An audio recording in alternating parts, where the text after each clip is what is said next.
Okay, today I'm going over ionic bonding, and the most important thing for you to remember is that it's between a metal and a non-metal. Okay, that is the key distinction between ionic bonding and covalent bonding. So ionic bonding is always between a metal and a non-metal. The first thing that you want to do when you're doing ionic bonding is to draw the valence electrons around the two elements. So down here we have sodium, which is Na, and chlorine, which is Cl. So the first thing I'm going to do is look at which group my sodium is in my periodic table. And if I look, I see that it's in group 1, which means it has one valence electron. So I'm going to draw one dot. Okay, next I look at chlorine, which is in group 7, which means it has 7 valence electrons. So I'm going to draw all 7 dots. I'm going to make sure I go in a circle and that I only put 2 dots per side.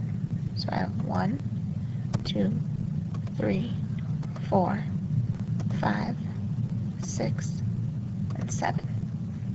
Okay, so if you look at both of these elements, you'll see that neither one is happy, neither one is full. Sodium would have to gain 7 valence electrons to be happy, and chlorine would have to gain 1 to be happy. So what's most likely going to happen is that sodium will either steal 7 from chlorine, or chlorine will steal 1 from Na, from sodium. So which one do you think is going to happen? You're right. Chlorine is actually going to steal its valence electron from sodium. So this valence electron is going to move all the way over here. And chlorine is now going to have it. And now chlorine is full because it has all 8 valence electrons. Now when chlorine steals this valence electron, what happens is that it now becomes an ion, so it has a charge. And so since it's an ion, it's why we call it ionic bonding. So since it gains an electron, it's becoming more negative, so it's going to have a -1 charge. Now while chlorine is becoming more negative, sodium is actually becoming more positive because it's losing that 1 electron. So now it has a +1 charge. So the first step whenever you draw ionic bonding is to do the Lewis dot structure. Then you want to draw the arrow showing the movement of the electron. And then next you want to draw the charges for both elements. And then finally you want to rewrite the formula. So in this case we have sodium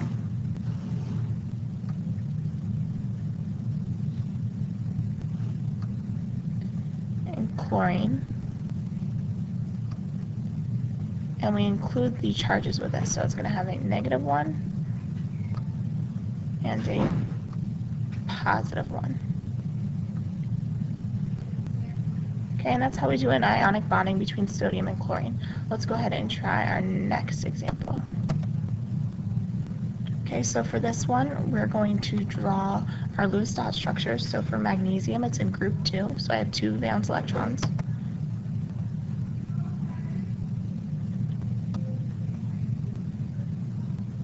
Okay, oxygen is in group 6, so it's going to have 6 valence electrons. So I have 1, 2, 3, 4,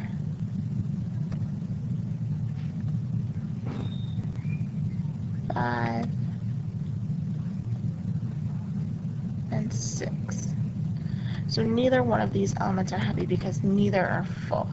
And what's going to happen is oxygen is going to steal magnesium's 2 electrons. So this electron is going to move all the way over here.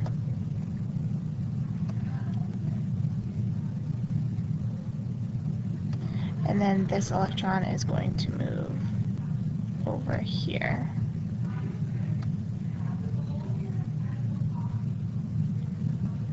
So now oxygen is happy because it has 1, 2, 3, 4, 5, 6, 7, 8 electrons. And magnesium is happy because it doesn't have any electrons. So it is happy or full. So what's going to happen now is after we do our Lewis dot and we draw our arrows, we need to draw the charge. So since oxygen is gaining 2 electrons, it's becoming more negative by 2. So it's going to have a -2 charge. And oppositely, since magnesium is giving up 2 electrons, it's becoming more positive by 2. So it's going to have a positive 2 charge. And then the final step is writing my formula. So we have magnesium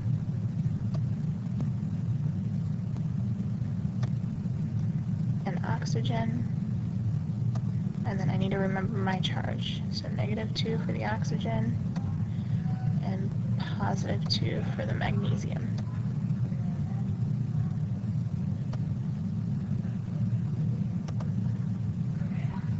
Okay, for the third and final example, we're going to have magnesium again and chlorine.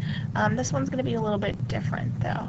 So first off, let's go ahead and draw our valence electrons. So for magnesium, we have 2 because it's in group 2. For chlorine, we have 7 because it's in group 7. So 1, 2, 3, 4, 5, 6, 7. Now, the first thing that's going to happen is magnesium is going to donate one of its valence electrons to chlorine so that chlorine can become happy. So this valence electron is going to go right here. So now my chlorine is happy. However, my magnesium is unhappy because it still has this 1 valence electron. So what's going to happen is we're going to bring another chlorine into the mix. So for this chlorine, we're going to go ahead and draw our valence electrons again. So 1, 2, 3, 4, 5, 6, 7. If you remember, chlorine's in group 7, which is why I drew 7 dots. And now this magnesium can donate its last electron to this chlorine.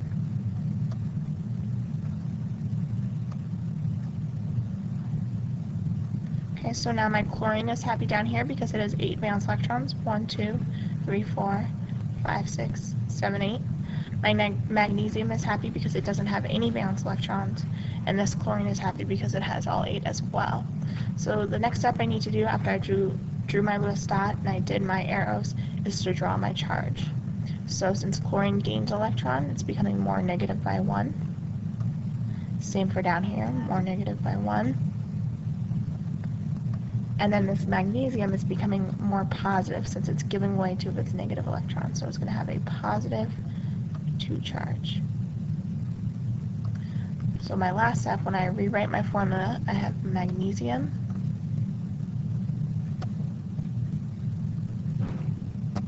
with a +2 charge. My chlorine, and I have 2 of them, so I have my subscript of 2, and these have a -2 charge once you've combined them. You always want the charges to cancel out, so +2 and -2 would equal 0. If you look at the last slide, +2 and -2 would cancel each out and equal 0. Or if you look at the first one, +1 and -1 would cancel each other out, and that would give us 0. So that's how we draw ionic bonds.